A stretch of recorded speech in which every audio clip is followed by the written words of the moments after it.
Kami Kabupaten Asmat sangat bahagia sekali. Pertama kali Pak Presiden datang di sini, sangat bahagia dan ini sungguh luar biasa buat saya sebagai perempuan Asmat. Ini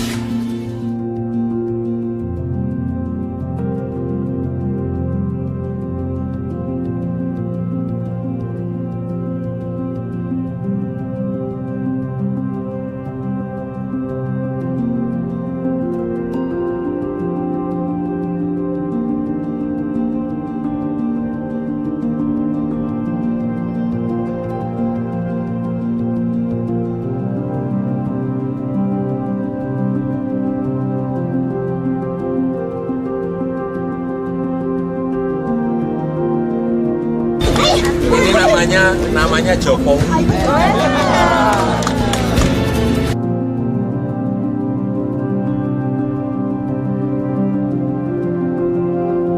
Saat saya di Papua, saya pengen sekali ke kabupaten yang namanya Nduga. Karena ada informasi yang datang ke saya, Pak, Bapak datang ke Nduga, Bapak nanti akan kaget. Lalu kenapa kaget? Ya Bapak pergi saja. Terus saya minta, saya perintah saat itu, saya mau ke Nduga. Saya mau ke Kabupaten Nduga. Oleh Kapolri, oleh Panglima, saat itu saya tidak diperbolehkan, Bapak jangan ke sana. Karena itu daerah berbahaya. Daerah rawan, daerah yang paling rawan. Saya sampaikan saat itu, saya ingat betul. Saya nggak mau tahu. Saya perintah pada Panglima dan Kapolri, saya nggak mau tahu. Pokoknya 2 hari lagi saya akan ke Nduga. Urusan keamanan itu urusanmu.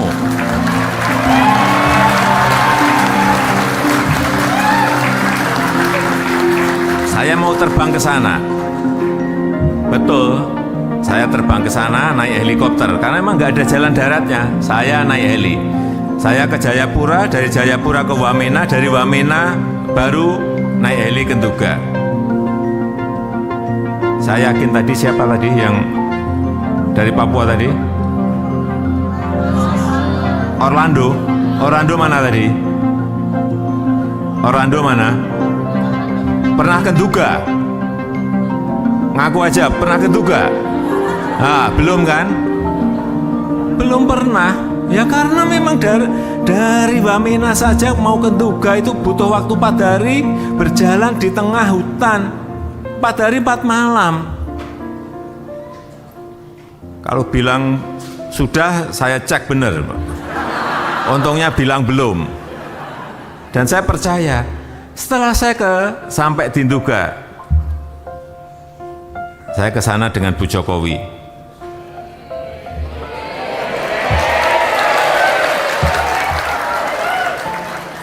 Naik heli. Begitu turun di Nduga, ketemu Bupati, Pak Bupati. Saya melihat itu di kotanya. Kantor kabupaten ada di situ. Saya lihat kok nggak ada orang, satu orang pun. Di tengah hutan ada wilayahnya. Saya tanya ke Bupati, penduduknya di sini ada berapa? Pak Bupati menyampaikan ke saya, Pak Presiden, di sini ada, saya ingat, 129.000. Mana satu aja nggak ada ngomong 129.000. Bener ada, betul Pak. Itu distriknya ada di tengah-tengah hutan Pak. Kalau Bapak mau ngecek silahkan. Pak Bupati ini pintar, pasti saya nggak ngecek gitu Pak. Kira-kira berjalan dari sini ada yang 8 jam, ada yang 12 jam. Ya dia udah nyangka pasti saya nggak akan mungkin jalan. Ya, oke saya percaya. Tapi yang perlu saya sampaikan di sini adalah di Kabupaten Nduga itu aspal 1 meter saja tidak ada. Inilah yang menyebabkan saya sedih sekali. Dan saat itu saya perintahkan agar jalan dari Wamena ke Nduga itu segera dibangun dan dikerjakan, dan tadi saudara-saudara sudah melihat hasilnya tadi. Untuk membuka isolasi saudara-saudara kita yang ada di sana, membuka dulu. Sebagian sudah diaspal, sebagian belum. Tapi paling tidak kendaraan bisa lewat, mobil bisa lewat, trail juga bisa sampai ke sana. Itu. Dan sekarang 4-6 jam lah dari Wamena ke Tugas sudah bisa dilalui. Saya sudah mencoba separuhnya. Saya minta ke Pak Bupati, ini benar ada 129.000 enggak sih penduduk yang ada di sini? Benar Pak ada. Oke, saya tunjukkan saja tempat yang paling ramai yang ada di kabupaten ini di mana? Bisa Pak, kita ke pasar. Saya diajak ke pasar. Begitu sampai di pasar saya kaget, ternyata di situ juga ada paling-paling 60 orang saja. 60, bukan 60.000, 60 orang. Inilah kondisi apa adanya yang ingin saya sampaikan kepada Bapak Ibu dan saudara-saudara semuanya berkaitan dengan pertanyaan tadi.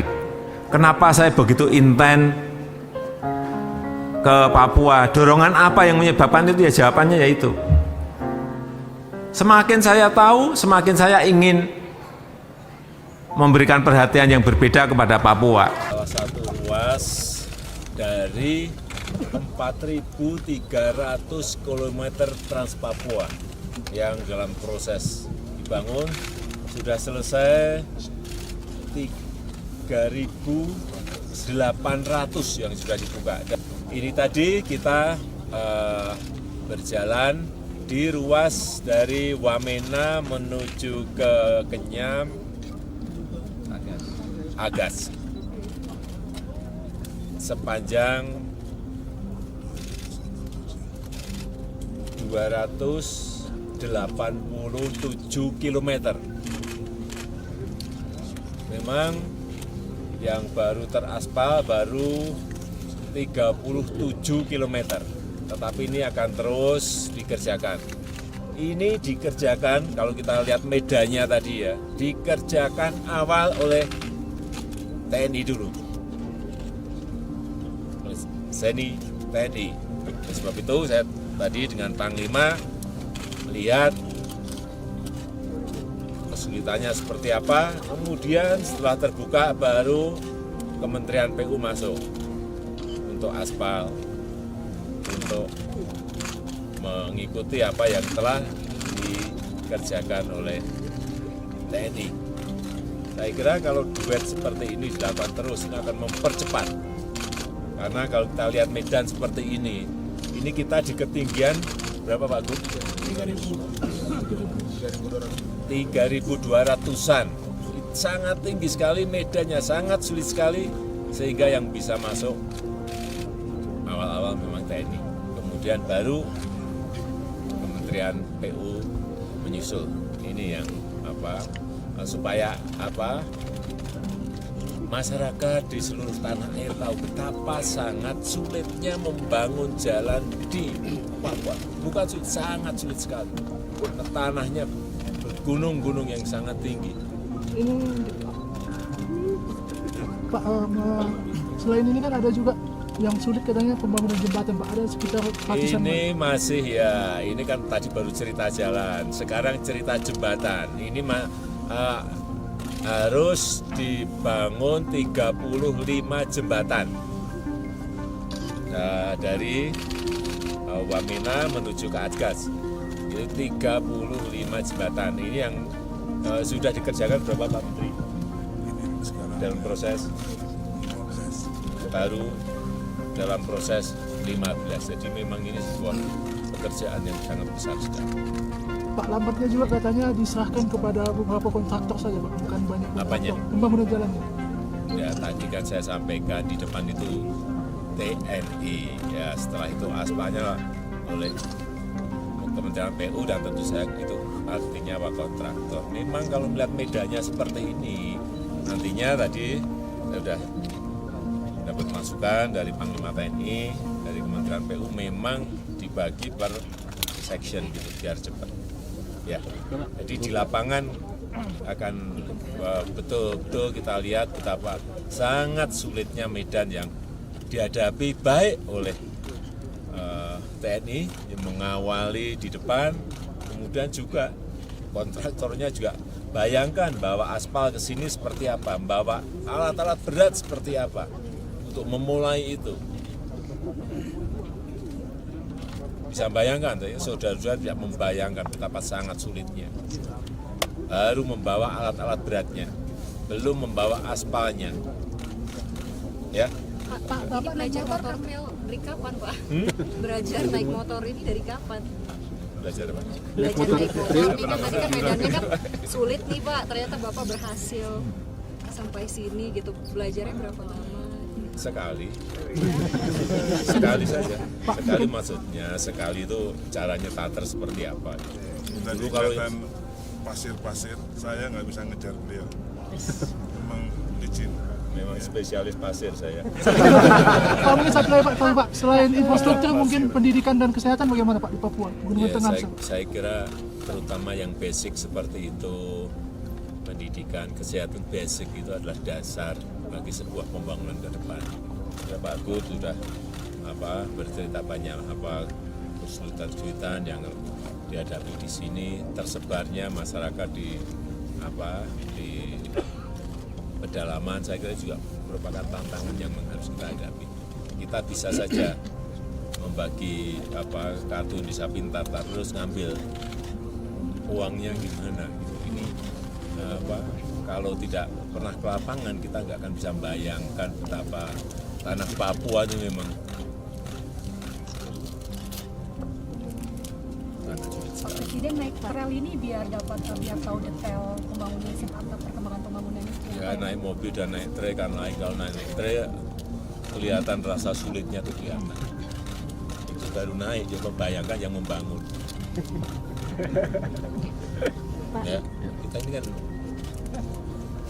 coba melihat di lapangan dan harus dirasakan betul. Pak, harga kebutuhan bahan pokok di masyarakat di Papua sini khususnya di pedalaman sangat tinggi. Nah, dengan dibukanya jalur ini ada himbauan khusus bagi masyarakat. Ya, nanti kalau sudah ini jalannya jadi, infrastrukturnya jadi, tentu saja akan menyusul, harga-harga itu akan turun dengan sendirinya. Itu otomatis karena biaya transportasi lebih murah, biaya logistik lebih murah. Itu di dunia manapun ya seperti itu rumusnya.